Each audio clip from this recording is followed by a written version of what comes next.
Hello friends, welcome to YouTube my channel. Friends, आप लोग का मेरे यूट्यूब चैनल में बहुत बहुत स्वागत है। मैं उम्मीद करती हूँ आप लोग स्वस्थ होंगे, मस्त होंगे, पढ़ाई लिखाई में व्यस्त होंगे।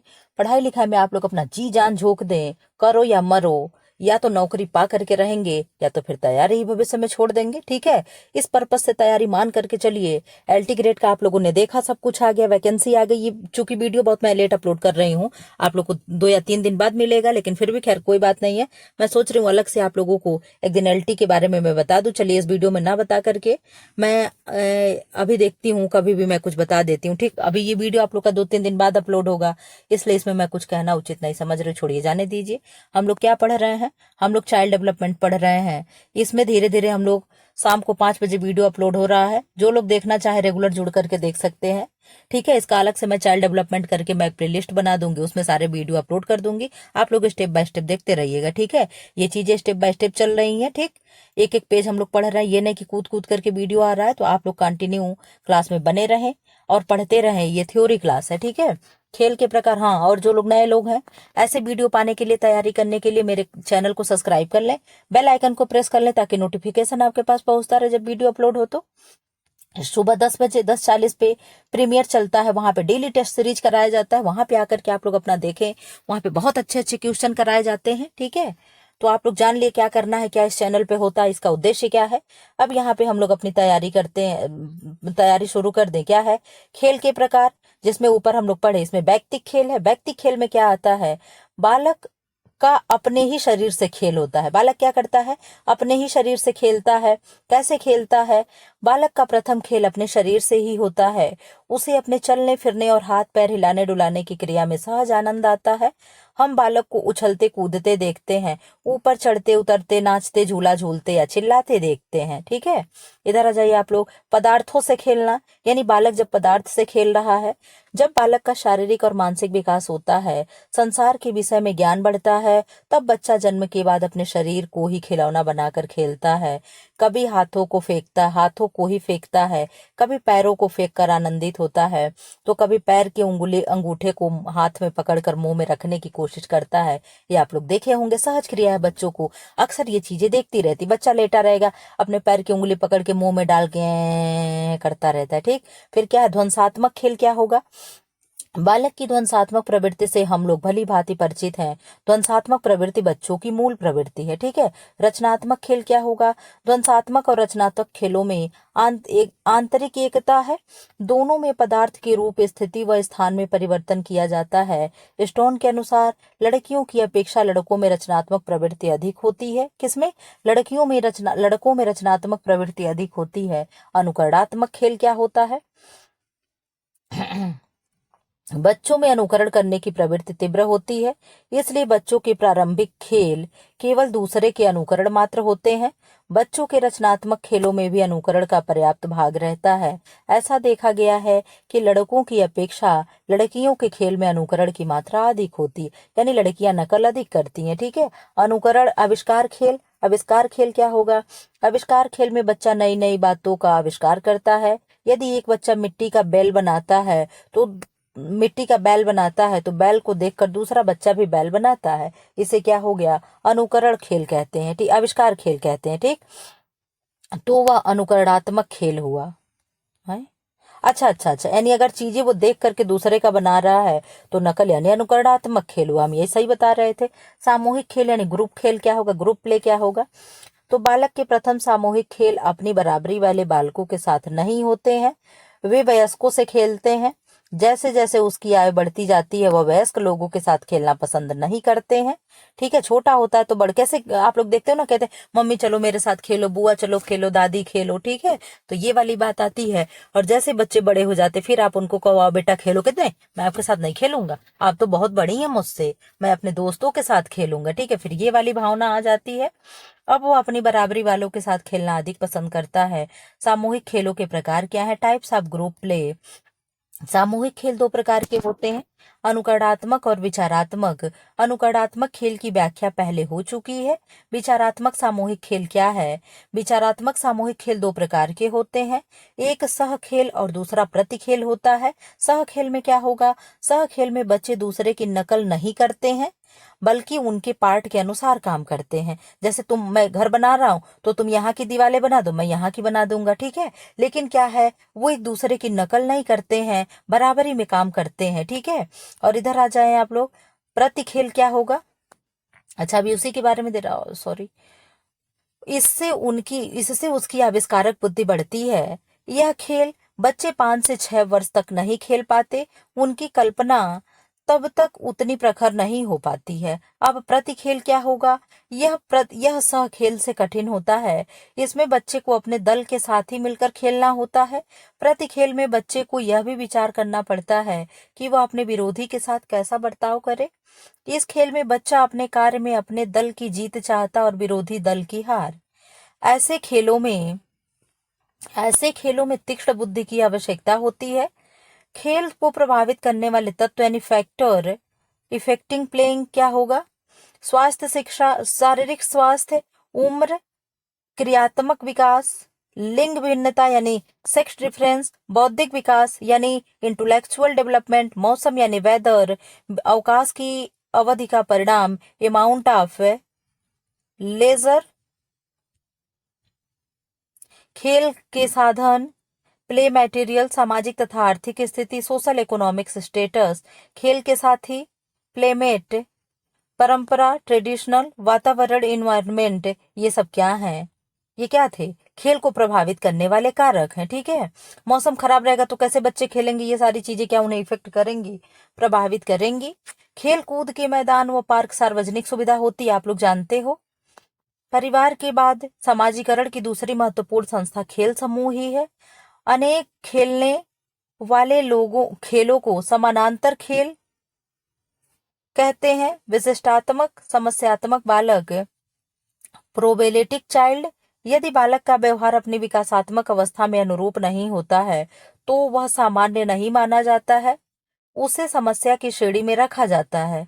जो व्यवहार बालक के स्वयं के लिए अथवा उसके समाज के लिए हानिप्रद है उन्हें समस्या व्यवहार यानी प्रॉब्लम बिहेवियर के नाम से जाना जाता है। समस्यात्मक व्यवहार की परिभाषा क्या हो गया। Definitions of problematic behaviour. हरलाक के अनुसार क्या है। हरलाक समस्यात्मक व्यवहार एक ऐसा व्यवहार है, हरलाक के अनुसार, जो बालक तथा उसके माता पिता के जीवन को कठिन एवं असंतोष बना देता है। वर्मा के अनुसार क्या है। वर्मा के अनुसार क्या है। Behaviour problem is nothing but a deviant from the accepted parent of behavior on the part of an individual in society। Valentine ने क्या कहा। वैलेंटाइन के अनुसार समस्यात्मक बालक पद का प्रयोग साधारणतः उन बालकों के वर्णन के लिए किया जाता है जिनका व्यवहार या व्यक्तित्व गंभीर रूप से असामान्य होता है, ठीक। इन लोगों की परिभाषा थे। इधर आ जाइए, समस्यात्मक बालकों के कारण क्या है, कैसे बालक समस्यात्मक हो जाते हैं। वंशानुक्रम यानी हेरिडिटी, माता पिता के जिस प्रकार के लक्षण, व्यवहार व अभिवृत्तियां होती हैं बालक भी वैसे ही हो जाता है या वो आता है बालक में। ऐसा जीन्स के कारण होता है, जीन्स यानी पहनने वाले नहीं, जीन के कारण, ठीक है। बुद्धि यानी इंटेलिजेंस, जब बालकों की IQ 150 से अधिक होती है यानी 150 से अधिक होती है या बहुत कम अर्थात 70 से कम होती है, तब बालकों के समस्यात्मक होने की संभावना अधिक हो जाती है। यानी कहते हैं ना, बहुत ज्यादा तेज हो तो भी बेकार होता है, और बहुत वो हो तो बहुत, मतलब एकदम बिल्कुल भी ना आ रहा हो तो समस्या है ही। व्यक्तिगत इच्छाओं एवं आवश्यकताओं की अपर्याप्त पूर्ति, बालकों की आवश्यकताओं की संतुष्टि उन्हीं समाज परिवार में बेहतर समायोजन प्रदान करती है। आवश्यकताओं की पूर्ति में अवरोध उन्हें शारीरिक एवं मानसिक तनाव प्रदान करता है। बालक द्वारा मांगी हुई वस्तुओं को लगातार न दिलवाने से वह जिद्दी हो जाता है। शैशवावस्था में चूसड़ मौलिक अभिवृत्ति की संतुष्टि न होने पर वह अंगूठा चूसना आरंभ कर देता है। शारीरिक निर्योग्यताएं यानी फिजिकल डिसेबिलिटीज क्या है।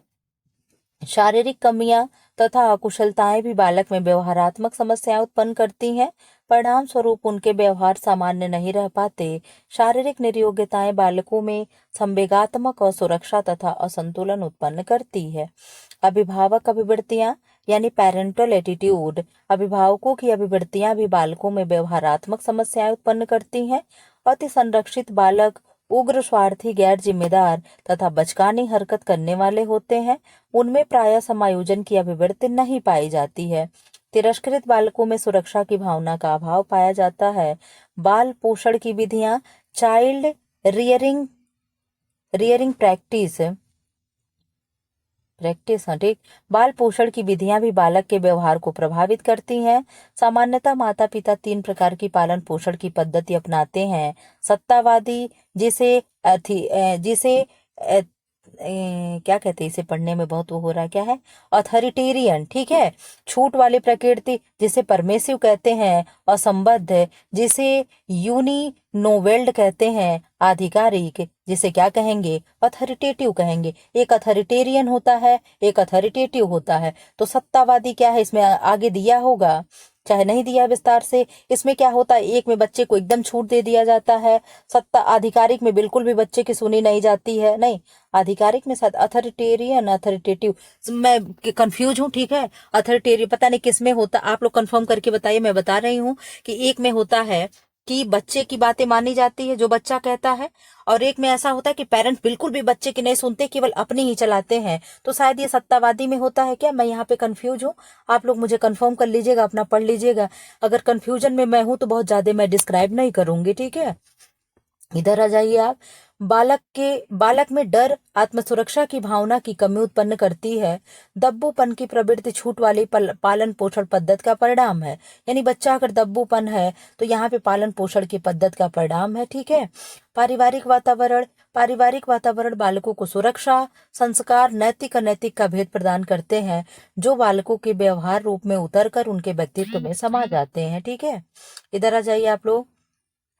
यद्यपि अभिभावक अभिवृत्ति एवं बालक की लालन पालन की पद्धतियां भी पारिवारिक वातावरण की देन है। बिखरे परिवार, भग्न परिवार या माता पिता में आपसी कलह के शिकार परिवार के बालक सामान्य परिवारों के बालकों से भिन्न पाए जाते हैं। स्कूल की कार्य प्रणाली एवं अनुशासन बालक के समस्यात्मक व्यवहार में स्कूल भी सहयोग देते हैं। बालक के व्यवहार में अस्वस्थप्रद मानसिकता, असुरक्षा, उपेक्षा का भाव, अवज्ञाकारिता स्कूल से जन्म लेती है। सामान्यतः बालकों के व्यवहार की भी समस्या निम्नलिखित कारणों से उत्पन्न होती है।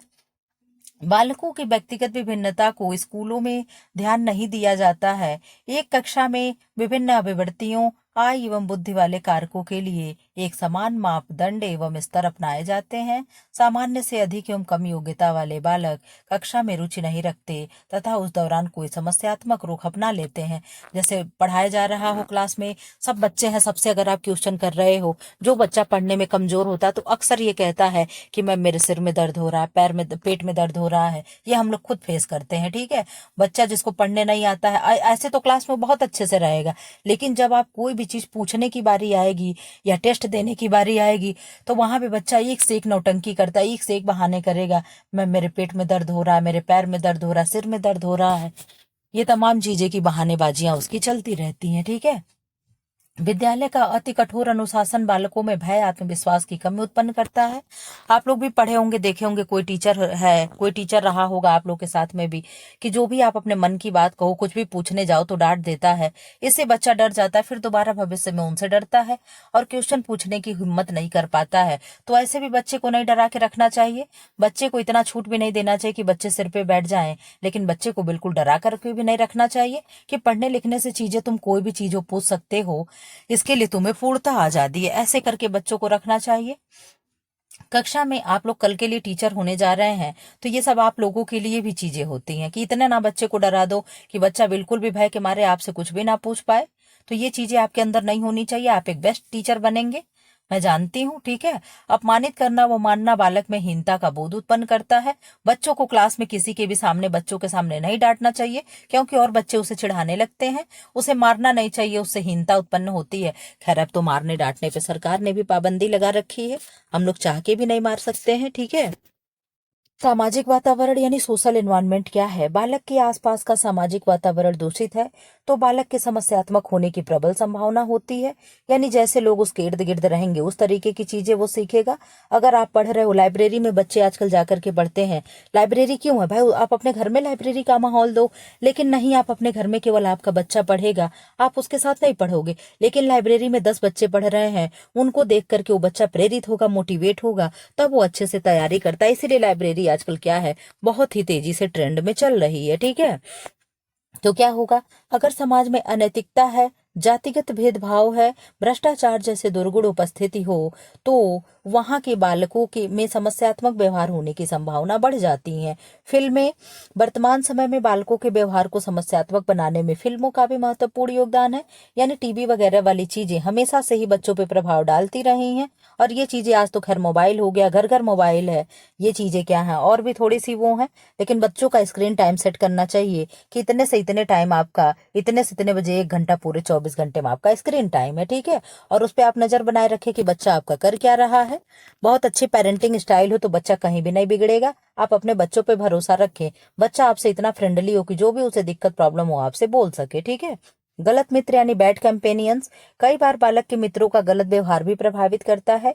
जिन बालक में मित्र झूठ बोलते हो, चोरी करते हो, बेईमान हो अथवा कक्षा से भागने वाले होते हैं, उनसे बालक में भी गलत आदतें समाहित होती हैं। मैंने कल आप लोगों को एक वीडियो में एग्जाम्पल बताया था कि जैसे उसका कोई फ्रेंड है, तंबाकू खा रहा हो, मसाला खा रहा हो, अरे लो तुम भी यार खा लो, थोड़ा सा खा लो, इससे कुछ नहीं होता, अरे एक बार तो खा करके देखो, एक बार खा करके देखो। तो ये चीजें करने से क्या है, उसके अंदर भी वो चीजें होने लगती हैं, वह समस्यात्मक व्यवहार प्रदर्शित करने लगता है। समस्यात्मक बालकों को सुधारने के उपाय क्या है?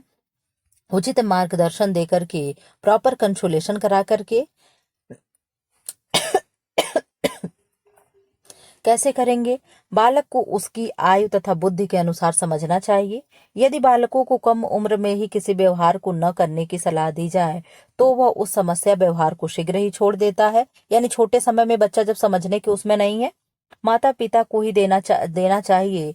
किंतु कभी कभी बालक परिवार के किसी अन्य सदस्य का कहना सर्वाधिक मानता है। ऐसे में बालक को वही व्यक्ति परामर्श दे सकता, दे सकता या उसका देना अच्छा रहेगा। इसके कहने का मतलब है कि कोई बच्चे होते हैं जो अपने दादी बाबा से अच्छे से जुड़े होते हैं, माँ बाप से नहीं होते फ्रेंडली, या तो अपने बुआ और अंकल से होते, चाचा से होते हैं, तो उन्हें वही समझाए तो बेहतर होगा। समस्यात्मक व्यवहार करने वाले बच्चों को आवश्यकता अनुसार डांटना भी चाहिए। यानी जरूरत पड़े तो बच्चे को डांटना भी चाहिए। बिना डांटे मारे बच्चे एकदम सिर पे चढ़े जाते हैं। आलोचना भी करनी चाहिए, किंतु सब कुछ स्वस्थ तरीके से होना चाहिए। आलोचना भी करो, बच्चों को डांटो मारो भी, लेकिन ये इतने अच्छे तरीके से होने चाहिए कि इसका कहीं ऐसा ना बुरा प्रभाव पड़े कि बच्चा चल के आगे कहीं कोई बहुत ही ठोस कदम उठा ले। ठीक है, ये भी डर लगा रहता है। दंड, जिसे पनिशमेंट कहते हैं, जब बालक का समस्यात्मक व्यवहार सीमा से अधिक बढ़ जाता है तब बालक को समय समय पर उसके द्वारा किए गए अनुचित कार्यों के लिए दंडित करना चाहिए। अब बच्चों को सजा दो तभी तो बच्चा जानेगा कि मैंने क्या गलत किया है, लेकिन इतना भी ना सजा दे दो कि फिर बच्चा आगे ही निकल जाए। इस समय अत्यधिक क्रोध या आवेश में ना आए, वरना कभी कभी इसका भयंकर परिणाम भी हो सकता है। ठीक है, जिस बात की डर लगी रहती है वो चीजें हमेशा होती है कि ऐसा ना हो कहीं बच्चा कहीं से कूद जा करके, या कहीं फंदे उंदे लगा ले। ये सब चीजें, कि आजकल के बच्चे बहुत अग्रेसिव हैं, ये सब चीजें करने में उन्हें बिल्कुल भी डर नहीं लगता है। ठीक है। अतिरिक्त कार्य यानी एक्स्ट्रा वर्क, कभी कभी बच्चों का व्यवहार समस्यात्मक भी हो जाता है, अतः ऐसे बच्चों को अतिरिक्त कार्य देकर यदि व्यस्त रखा जाए तो वे उदंड व्यवहार नहीं करते हैं। ठीक है, यानी उन्हें किसी भी कार्य में आप उन्हें क्या कर दो, उन्हें एकदम व्यस्त कर दो, इतना उन्हें बिजी कर दो कि इधर उधर खुरापात सोचने की उनका मन ही ना हो। ठीक है, और जो चीजें उन्हें इंटरेस्ट हो, अगर वो ड्राइंग बना, आप जानते हो हम लोग क्या करते क्लास में, जो बच्चा बहुत ही उदंड होता है, चाहे जितना भी समझाते रहो मानता नहीं है, तो जो उसका सब्जेक्ट फेवरेट हो कह दो वही लिख करके दिखाओ, ड्राइंग बना करके दिखाओ, वो इतना बिजी हो जाएगा कि आप देखोगे ही नहीं कि उस क्लास में वो बच्चा आया है कि नहीं आया है। ऐसा आपको महसूस ही नहीं होगा कि वो बच्चा आया है।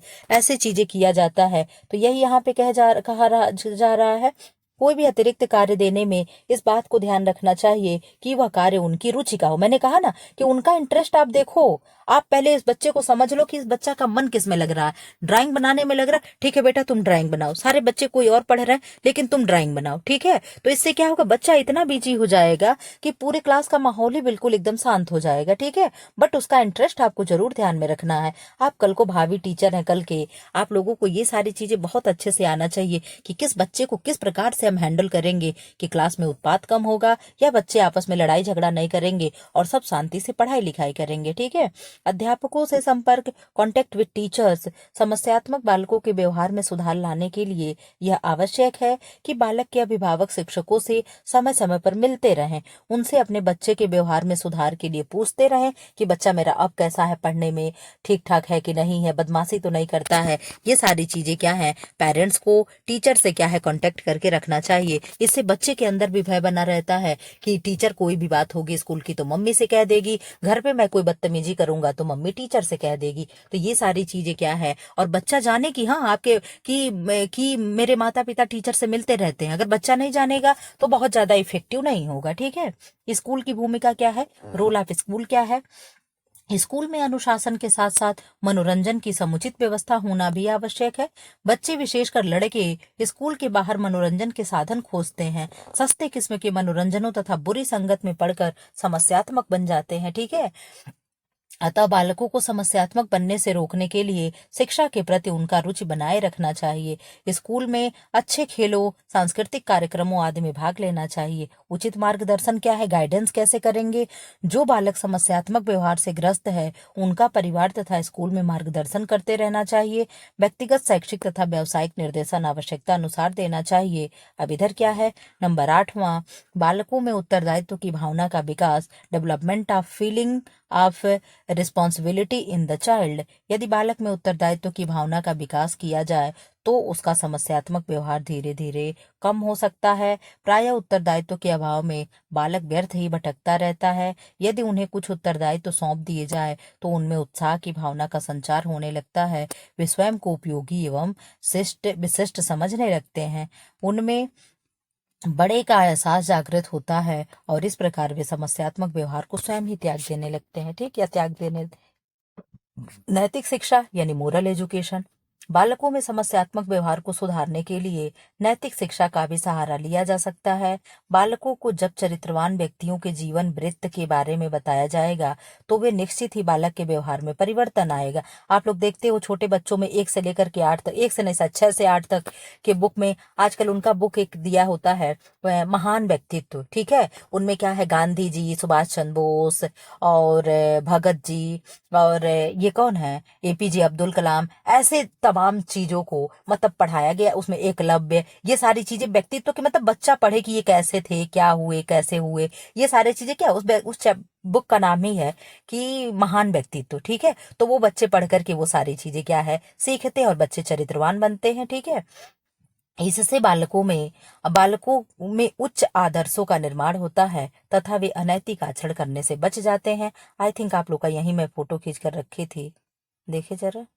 हाँ ठीक, यहाँ से दूसरा पेज देखिए, 303 फिर से रिपीट हो गया। यहीं तक ये था। इसके बाद जो आगे पार्ट में है मैं नेक्स्ट वीडियो में लेकर के आऊंगी। ऐसे ही वीडियो पाने के लिए चैनल को लाइक करें, शेयर करें एंड सब्सक्राइब करें। Thanks for watching. अब आप लोगों को चाइल्ड डेवलपमेंट खत्म हो जाएगा तो क्या चाहिए, आप लोग कमेंट बॉक्स में जरूर कर दीजिए कि मैम अगला अब इसके बाद ये शुरू करिएगा। Thanks for watching.